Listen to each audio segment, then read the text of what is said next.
It is time to talk tactics for Alpecin with the great man Robbie McEwen, a guy that has won 12 stages here at the Santos Tour Down Under and has ridden this stage a couple of times himself. Rob, let's talk about sprinters. Now, you would expect on a stage like this that a sprinter or the sprinters would get and catch a breakaway, but not always. Yeah, not always, Tim, but you would expect on this stage, like it has been quite often in the past, that it will come down to a big bunch sprint. They won't have it all their own way. The teams of the sprinters will have to work very, very hard to chase down those breakaways, bring them back into the pack, but they get few opportunities. So, you know, a break of guys who have lost a little bit of time so far in the race, are already maybe a minute or two or more down, they'll be allowed a little bit of leeway, but you know, the teams who want to pull it back for a sprint, they'll start to work hard behind. The coincidence here is Orica Green Edge have the overall leader and a great sprinter in McEwen, so they definitely want to pull it back from here for him. They're being maybe a little bit greedy, but that's what racing's all about. Win as often as you can. What sort of speed, when you get the lead out going, what sort of speed can these lead out riders maintain?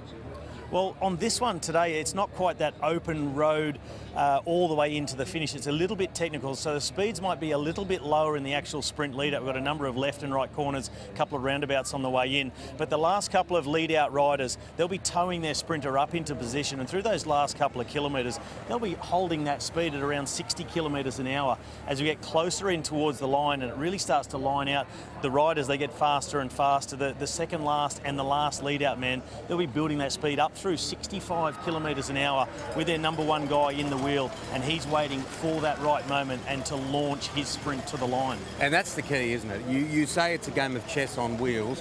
When is that right moment to go?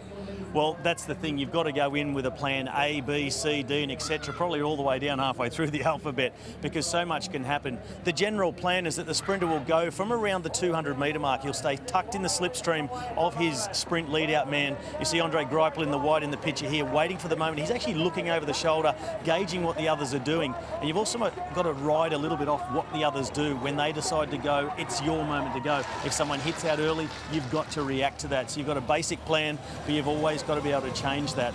And Andre Greipel, he's been the master of that in the past here in this race, but every sprinter can get beaten, even the big favourite, and we saw Greipel get pipped by Gerrans once, but it's all about timing, comes down to the millimetres, and it's such high speed, and the reaction times and your decisions have got to be spot on. Who's your tip?